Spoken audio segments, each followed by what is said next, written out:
Hey everybody, I'm Marbozir and welcome back to Let's Play Shadowrun Hong Kong. So, let's continue where we left off, and we need to go talk with Kindly Chang. So let's go do it. Don't leave her waiting. There are some more people we can talk around here, but we can do that after we have a chat. Well, it's a party, apparently. What's going on? Kindly's place reeks of stale cigar smoke and fresh urine. The clicking of mahjong tiles is strangely absent. In its place is a low murmur of laughter and an air of eager anticipation. All eyes are focused on the groaning figure, kneeling bloody and bound at the feet of Kindly Chang. Okay, sounds interesting. She beckons to him with her finger, and he struggles towards her, the loud rustling of the plastic tarp crackling under his knees as he moves. His pants are wet with fear. An acetylene torch lies on the table at Chang's right hand. Kindly Chang ignores the scene. She behaves as if all is right in the world. How did you sleep, my little ones? Okay, fine, thanks. What's with the guy on the floor? She indicates the kneeling man with an incline of her nose. Shitbird here is a plain clothes cop. He snuck into the area last night while you were sleeping, hoping to find you and kill you before his competition got to you first. My men found him outside the trawler you were sleeping on. They saw to it that your rest was undisturbed, and that your location remained a mystery. She nods her head back towards the pillar of meat standing behind her. You can thank Mr. Bao for that. Okay, nod at Strangler Bao. Yeah, nod at him. 1/4 of an inch. Okay then. She addresses the bloody man on his knees. Now, shitbird, tell my friends here what you told me. I don't know anything, I swear. We just got the orders in last night. He pushes his head towards you and walks from the floor, struggling to keep his balance. Somebody high up wants these two dead. The whole department is on it. I don't know anything else. Someone from high up. How high? The cop looks up to her. At her. Looks around at the room filled with triad soldiers. One of them opens his coat and shows the cop something inside. He closes it slowly and winks. The cop drops his head to his chest. All the way up. It's someone on the council. Someone on the executive council wants these two dead? Chang spits on him with a sneer. Fuck your ancestors to the 18th generation. Give me the truth. The cop wears the spittle. He never lifts his head. It's the truth, madam, I swear it. Whoever it was labeled them as terrorists. We're to terminate with extreme prejudice. Kindly Chang shuffles closer to the kneeling cop, reaches down and strokes his head with her hand. Then she slowly digs her fingers into scalp. She pulls back hard until his chin points high. The triad boss leans in close and searches his eyes with her own. That's all he's got. She lets go of his head and smooths his buzzed cut hair with her hand. For whatever reason, last night someone on the executive council of the Free Enterprise Zone ordered the Hong Kong police force to kill two nobodies from Seattle. I find that fascinating, don't you? Not really, corporations can just order the cops to kill people here? Yes, but why the need to label us international terrorists? I call that some messed up shit. Well, that is messed up. Seattle isn't like Hong Kong. There, the megacorps control the government. Here, the corps are the government. The executive council is chosen by the corporate board of governors. They're basically the legislative and executive branches of the Hong Kong government in one tiny package. 8 people call the shots. Neat and efficient. Kindly Chang steps back from the cup and lights one of her thin black cigars. For the wage slaves and the civilian sheep, the corporations are a pantheon of gods who wield absolute power. She looks around the room. But not for us. The triad woman takes a long pull from her cigar and taps her ash on the kneeling cop's head. Who else knows about my guest's visit to Hioi, shitbird? No one, madam. I hadn't called it in yet. I wanted the kill for myself. No one knows they're here, I swear it. She turns to her enforcer. Mr. Bao? Bao fiddles with her PDA. with the PDA in his meaty hands. He's telling the truth. No outgoing calls on his PDA. Very good. Thank you, Bao. She nods at the cup. Thank you for your honesty. In one smooth motion, Strangler Bao produces a silenced pistol, fires it once into the policeman's head, and replaces it in his jacket. His face never changes expression. Looks like the triads can be just as efficient. What the hell? That was a cup? Yeah, I don't think they care about that part. In fact, that's exactly why they shot him. Yes, my darling. She balances her cigar on her shot glass, picks up some mahjong tiles and begins playing with them absently. It is clear our friend Raymond Black was up to something involving the walled city, something having to do with prosperity. And this executive council member wanted Raymond dead for it. She stacks her tiles, one by one, click-clack. Now they want you dead for it too. The plastic-faced man may show up on your door one day too. She knocks the pile over, and it clatters to the table loudly. I have a proposal for you, my sweets. Work for me. With Nightjar and Gutshot dead, I find myself with 2 job openings. Fill them. I have need of deniable assets here, players unaffiliated with the triads, who can take care of some of the more unsavory business needs about town. You've proven yourselves resourceful, and you have no existing connections here. That can be a positive in this line of work. Shadowrunners. Wu grunts. His jaw tightens, but he stays quiet. In exchange, I will keep you safe from pests like this one. You'll have safe harbor here in my town, and a steady source of income. She picks up a handful of tiles again. And while you dip your toe into the waters of corporate espionage, organized crime, and clandestine mercenary actions, I will employ my network to find the plastic-faced man and gather information about Raymond Black. Where he's been, who he's talked to, who stood to gain from his death, what this prosperity could be. What's in it for you? You're putting out a lot of effort to help a pair of foreigners. Well, it's true. Not foreigners, my sweet. Valued business associates. I need to learn who killed one of my clients, and then order the cops to execute my team of Shadowrunners. Her voice drops, and she becomes deadly serious. This is brazen disregard of my power. Fate dictates it must be confronted, or I stand to lose everything. How would the arrangement work? We're Westerners, isn't that a liability in this business? We need to find out who killed Raymond and why. Well, yeah, isn't this a liability in Hong Kong? That we're Westerners? Oh no, on the contrary. There's a good market for out-of-town talent that's just waiting to be exploited. Plus, you're unknown. A surprise, if you will. I find the right jobs for people with your talents. You do what our clients cannot do for themselves. I take a finder's fee and a small percentage of your earnings. You make a lot of nuyen very quickly. It's all very civilized. Yeah, we just saw just how civilized it is. She leans in. Work with me. Allow me to help you make money. Let my network work for you. And help you find out what you've gotten yourselves into. Without my help, you won't last a day out there. You are completely out of your depth, I'm afraid. You need a partner. Kindly Chang will be your partner. Well, that's an offer we cannot refuse. Clearly. Wu's hands go to his hips. He drops his head and shakes a little, amused. It was just like you said, Liang. Shadowrunners. Glad I had some time to think about it. Process.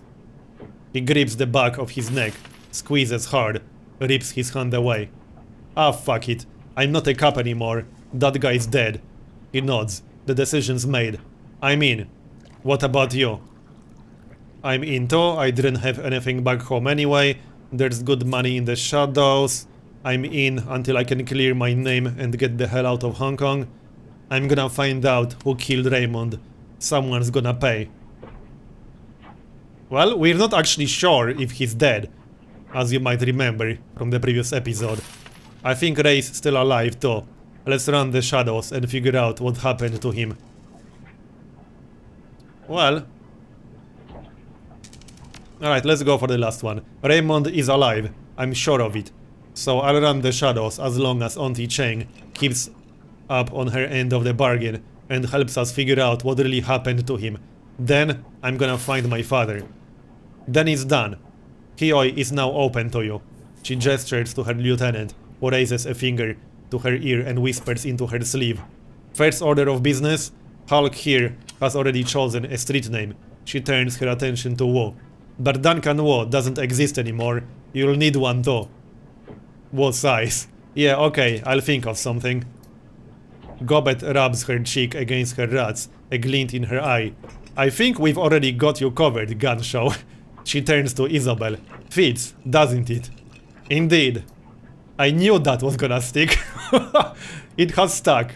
Gobet, Isabel, we'll handle this the same way we did with all your previous work. She didn't say Nightjar. All the jobs I line up for you will be sent to your computer on the squad boat. She's pointing at you. I got it. Why me?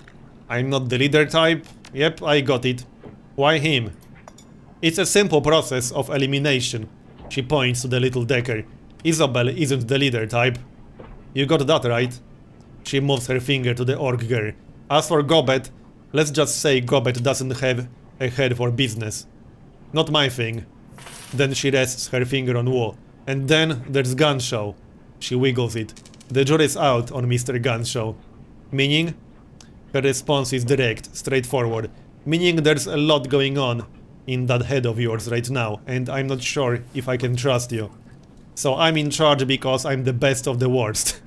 Gunshow will be fine. Jury's out with me too, Duncan. You're a raw nerve, and I'm gonna have to keep my eye on you. Well, I'm in charge because I'm the best of the worst. Oh my sweet, don't put it that way. You're the most equipped for the role. She's making sense. You're the right person for this, Liang. I can then. Okay then. Guess I'm running the show. Wu shakes his head, eyebrows raised. Gonna be weird calling you Hulk again. Haven't called you that since we were kids. Gobet looks from Isabel to Wu to you. I guess this is our new crew. Welcome to the shadows, Hulk. So that's done. Nothing else we can do here. We need to go activate the mission computer. As much as I love your company, I have business to attend to. Clear the hell out of here and go get settled in. Alright, so let's go. There were a few more people that we could have talked with earlier. I assume they are still there. Crew advancement available. As you lead your team from the shadows, your companions will continue to develop and learn new skills. Blah blah blah. Okay. At each advancement level, you may choose one of two possible combat skills for each of your runners. Choose wisely. Okay? Clicking on the icon in the lower right hand corner of the screen will open the crew advancement menu. Okay? So this? Yep, that's that. Alright then. What are the options? One of these? Firepower round. Duncan gains an assault rifle ability that fires a single shot of incendiary ammo. Deals additional 2 damage and pierces up to 2 armor. Cost 1 action point. 2 turn cooldown. Duncan gains a rifle ability that does 2 AP damage and imbalances the target, making them easier to hit on subsequent attacks. This ability cannot do critical damage. I like this. Interesting. I do like armor piercing. Armor is pretty damn good. This is a tough choice, actually. 2 AP damage is insane. It sounds quite insane to me. Yeah, this is a tough choice. These are both good. Can we check the other options? Yes, we can. Okay. Well, I'm not going to read through all of these. We'll check them out when we get to these levels. 99% chance to hit an enemy who has less than 25% health.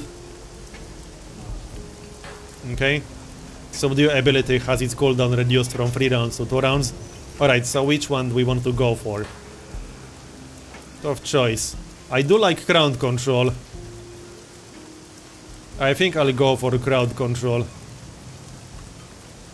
It can't do critical damage, but 2 AP damage is pretty damn good. I have a feeling we'll need it. So, crowd control. Right, we can pick the other abilities. We can confirm everything at the end. So, augment gear, mini launcher. Isabel's grenade launcher can now fire remote mines, which can be triggered to detonate at will. Isabel gains the Tar Blaster program, an upgraded version of the blaster that also sticks enemies in place for 1 round. Okay, interesting. Well, I do like remote mines. Not quite sure how useful this is going to be.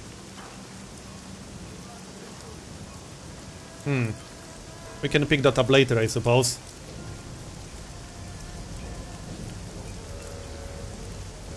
Right, clear everything. Crowd control. Let's check these. Gobet spends some more time at the firing range, increasing her ranged combat skill and the SMG specialization by 1. Spirits will never break away in the first 2 rounds after summoning them. Okay, let's go for Spiritualist. And for crowd control, I'm not sure about this one. I'll decide that one later. So confirm. And we'll decide this one later, I'm not quite sure. I don't know just how useful this is going to be. So it's kind of hard to decide. Alright, let's find these people that we saw earlier. Here's one person we can talk with. Yeah, there are quite a few people we can talk with. Who's this guy? Reliable Matthew? Smooth jazz drifts from ship speakers on this barge. A wide array of worn-down drones litter the battered deck. Most are utility and domestic types, but a few, cordoned off from the others, are low-end security models. So here's a merchant. Hey there, beautiful. Welcome to our little floating heaven. You've got a discerning look to you.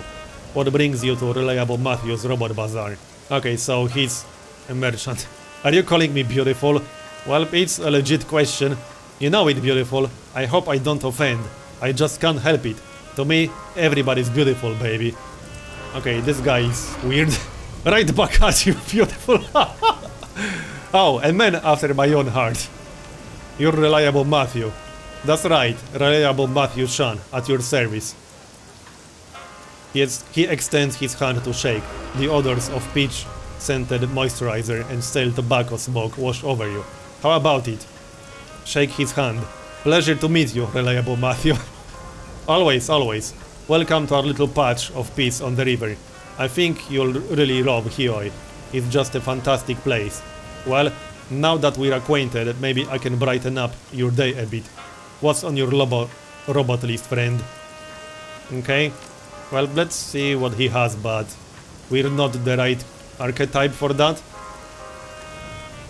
Incredible bargains, eh? Well, let's take a look. We won't be buying any of that right now. No, we don't want that. These aren't cheap. 2000? Okay. Right, yeah, we aren't the right archetype. So, bye. I assume these other people are also merchants? Probably.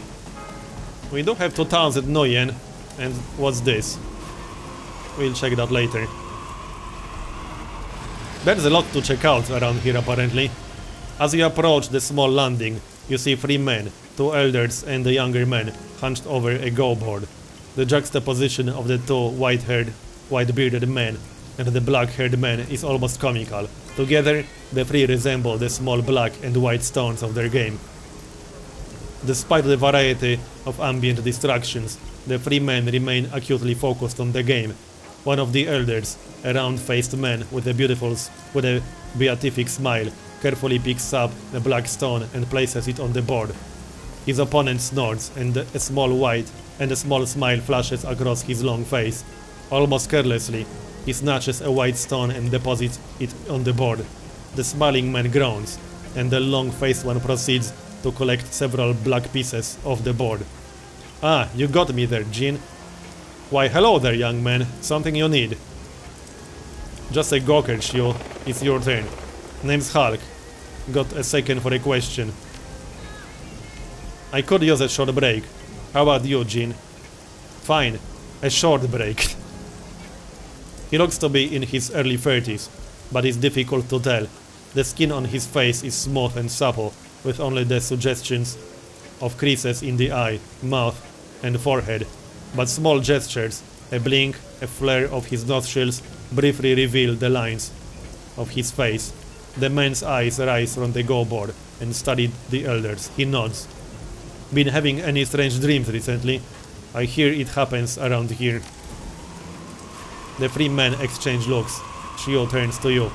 What a coincidence. Wasn't but an hour ago that we were all discussing that very thing. We have been having bad dreams. Every one of us. Interesting. You mind sharing? What makes you think we'd be comfortable sharing our dreams with a complete stranger? Seems like a good way to get ourselves in trouble. Especially with what you kids can do with that matrix you all love so much. Don't mind him. He's always been a poor sport. But he raises a good point. Some of our dreams contain information best left private. Just as yours do, I'm sure. Having just met, how can we be sure that you'll respect our personal information? I'll tell you. I believe you're trustworthy. Please, Hulk, make yourself comfortable. I'll share my dream with you. I'm listening. I dreamed of a long, dingy hall. When faced with a such thing, one generally walks its length, so I lifted my right foot and placed it in front of me. But upon taking the first step, I found myself instead drawn down an alleyway to my left. It wasn't there before, this alley. It appeared only as I began to walk. As I moved down the alley, I found myself surrounded by friends and loved ones. They all stood there, silently watching me with smiles on their faces. As I passed each one of them, they fell to the ground in my wake, dropping like puppets with severed strings. Somehow, I knew that if I followed this road to the end, I could have everything I'd ever dreamed of. But I walked before I could reach it. I too saw the long hall. My own experience was different, however. The hall was far off in the distance, and I was looking down on it from a strange angle, as though I were perched on a wall high above. You know, young man, Hulk, you look very much like the person I saw walking that hall. He moved steadily down the path, walking at an even pace, and just behind him, a great and terrible shadow followed. Of course, I didn't have the best view up there on that wall, or wherever I was. It could have been anyone. Perhaps this old mind of mine is seeing your face now, and misremembering the dream. Alright, Jean, go ahead. I've changed my mind. I don't want to share my dream. Nonsense. Master Lau and I have both told him our dreams, and now it's your turn. No. It's fine. You don't have to tell me if you don't want to. Spit it out already. I don't want to force you to do anything. Well, you don't have to if you don't want to. See? Straight from the horse's mouth. I don't have to. Jean, this is important. Alright. But don't you go repeating any of this, you hear me? He takes in a deep breath and slowly releases it. My dream began as a nightmare. I dreamed of the failures and mistakes that I've made throughout my life. The people I've let down. The competitors I've crushed. The wife who died in hospice without me. I dreamed of the family that I abandoned. But then I dreamed of the walled city. I stood before it, and its door opened to me. And when I passed inside, all my guilt fell away. It was as though the city had absolved me, had washed away my guilt, and I remember feeling happy. There, I did it. You happy? Thank you, Jean. Okay. You have my thanks too, that was great, and don't worry, I won't abuse your personal information. All said and done, this was pretty boring, but who knows, this might be helpful later on. Alright. Yeah. Now, can we change the subject? My ulcer's acting up. I'm guessing you've been around these parts longer than I have. Is this sort of thing normal? If it were normal, we wouldn't be huddled around discussing them in whispers now, would we? Enough of that, Jin. Hulk here asked in earnest for our advice. He deserves a proper response. Please forgive our friend. Bitter years have left him suspicious of others. The answer to your question is no. Upsetting dreams have never been uncommon in Hioi, but these recent visitations have been different. They've been darker, more vivid, stronger than normal dreams. Last night, I felt consumed by the sense that something was coming, while my friends here felt a sense of relief and excitement as their dreams ended. I felt as though I were sitting on the precipice of some vast and terrible chasm, with the void yawning beneath my feet. But perhaps these are just the ramblings of an old man. Please forgive me. You speak wisely, Shu. It is foolish to embrace a thing that you do not understand.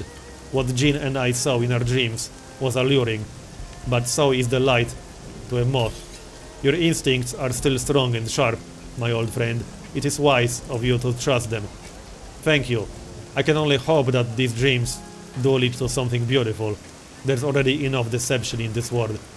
Can we get back to the game now? Well, looks like the break's over. It seems that way. Stop by again sometime soon, Hulk. Good luck with your game. Okay, well, that was an interesting conversation.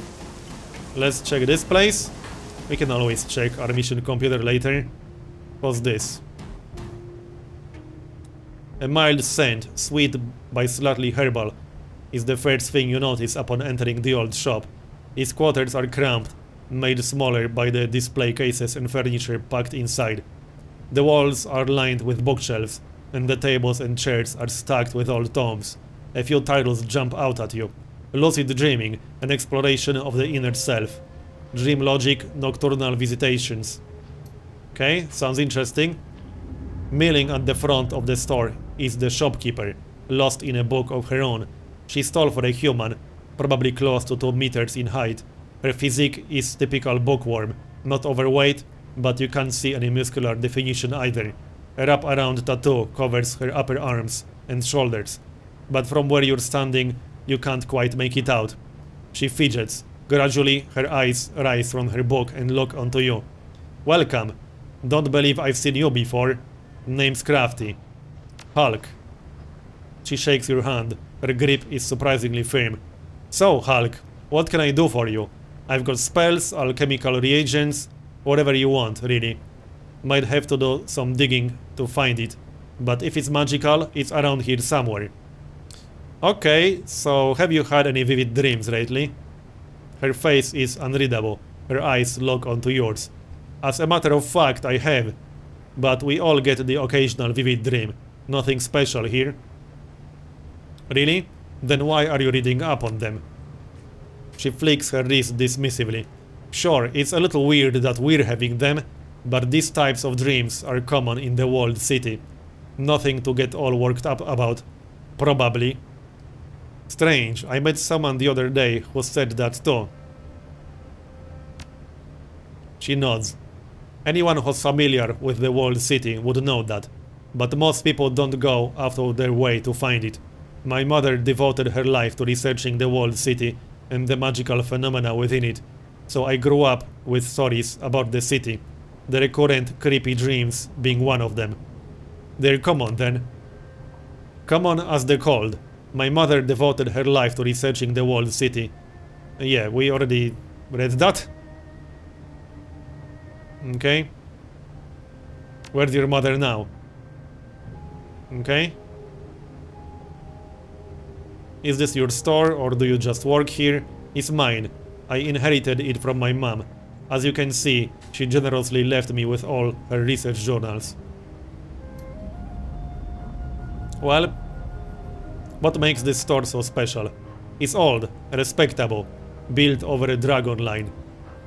We also carry techs unavailable anywhere else, but I guess for me, I'm drawn to this place by the nostalgia. You don't sound thrilled. It's a job, can't complain. So what are you selling? So, do we want to buy any of this? Possibly. All. Weapons. Outfits. Can we actually use any of these? Not right now. Well, no, this is for the wrong class. Conjuring. Consumables. Yeah, these are one-time use, I assume. Yep, these are one-time use.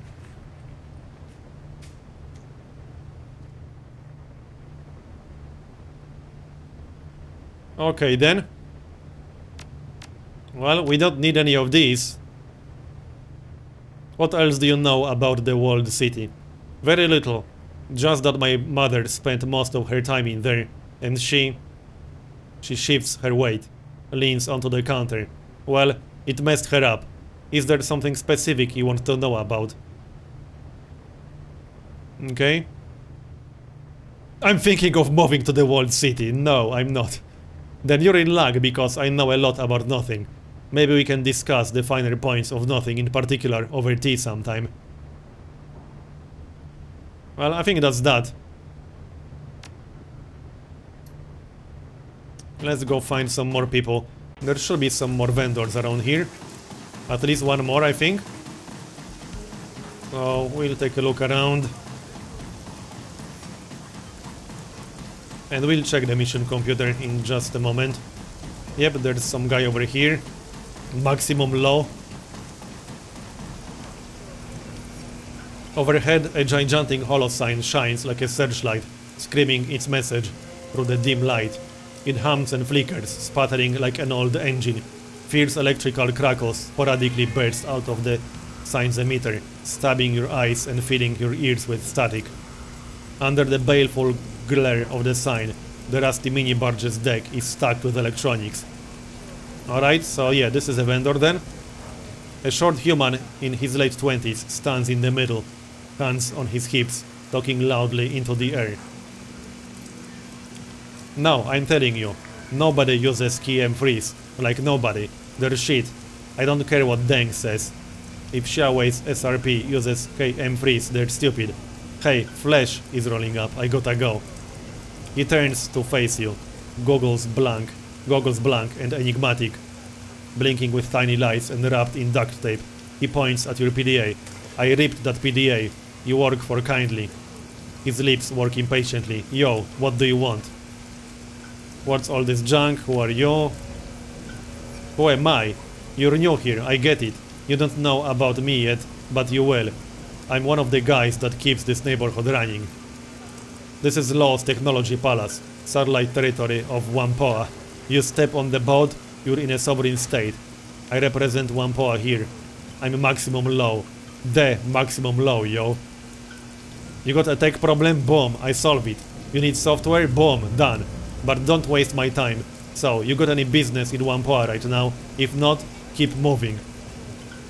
Okay, I'm here for tech, show me what you got. So, yeah, this is for deckers. Cyber decks. Outfits. Alright, we don't need any of that. See ya later. Yeah, whatever. So, let's take a look around a bit more. There should be at least one more vendor somewhere around here. Inspect. Yeah. Anyone here? No? What about the club? And anyone down here? Use intercom. No one we can talk with here. Okay then. Let's talk with this guy. Like most troll bouncers, this man is knotted with muscles, but absent are the myriad scars that come with age or indiscretion. His only blemishes are the bony skin growths common to his kind, and a single deep scar across his neck and collarbone. You watch yourself in here, or else we check your aerodynamics. How do you mean, aerodynamics? And just what will you do if I don't? Anyone causes trouble, I see how far I can throw them. No fighting, no killing, no sex trade. I don't mess around. Well, yeah, I believe you. So let's check this place, since we are already here. Who are these people? There is only one way to describe the troll haunting the back of Club 88, weathered. It is as if the man had been carved from granite and then battered by the crash of waves and salty winds over the course of decades.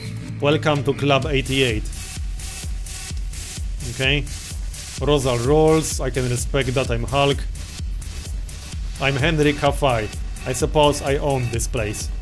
If you're looking for guns, speak to my wife. If you're looking for farmers, speak to my son Callum. And if you're looking for trouble, you'll be seeing my son Frederick. Briefly. And what would I speak to you about? Nothing. I just steer the ship. There's always a ship. Okay, well, we don't really need guns right now, so that's that. Have a drink, friend. Have two. Then maybe something else to chase it, eh? Not while I'm on the job. You should have my job then. I'm a prince of Club 88. Chosen, you might say. You part of the family that owns this place? You're a shrewd one, friend. I'm the heir apparent. And my birthright? To peddle gems to every sniffer that passes through our gates. What do you say? Need something to pick you up or bring you down? Let's see what you have. Okay, so consumables basically. I guess we already knew that. What's this all about? Security door. Well, let's just leave. Did we miss anyone or did we get everyone now? Anyone else over here? Oh yeah, there's some guy over here, Spider Shen. That might be the person we need. Despite the wind and rain pelting Hioi, the proprietor of this stall, a monk, judging by their outfit, is unconcerned. The monk's expression is indifferent, though hardly placid or serene. Muscles show as tightly wound metal bands beneath the skin, ready to sharp in any direction without warning. What's more, the monk's robes are anything but ordinary. Certainly, silk makes up the base outfit, but is painted with high-impact ballistic armor, heavy-duty boots, and the bandolier of throwing knives. The table in front of you is arrayed with a wide variety of melee weapons, charms, jade pendants, and other mystical accoutrements. Yeah, this is the guy we need. Beneath an awning in the rear are rows upon rows of cages, each housing some variety of exotic reptile or insect. These in turn are flanked by jars and boxes of Chinese herbs, incense, powders and inks. The monk spares you only the shortest of glances as you approach. I am Monk Shen. Most people in Hioi call me Spider Shen on account of the spiders back there. You're not local, not by a long shot. What tipped you off? Yeah, what about it? Shen shrugs and swings an open palm across the table in front of you. So, you probably have more reason to buy something than my neighbors. And I'm here to sell, so that's good. Swords, knives, clubs, I sell it all. I make most of these, but if I can't, I've got friends who can. If you need incense or salves for meditation, I make and sell those too. And if your joints ache, I can give you acupuncture. So, what can I show you? Let's have a look. Okay, so there's a monk outfit. Free armor, 450 Nguyen. We'll probably want that. And some melee weapons. Not a lot of them. Oh yeah, and these. I could get magic resistance if I pick one more level in chi casting, so that's something to consider. That might be worth picking up. What about the weapons? Katana. It's not cheap, but it's better than our current weapon. Can we check exact stats or something? Well, I guess these are the exact stats. And this is an unarmed weapon, but I will be going melee weapons. So I suppose I could buy the katana. But anyway, this episode got a little bit long now, so I'm going to finish it here and continue in next one. Thanks for watching, and I'll see you next time.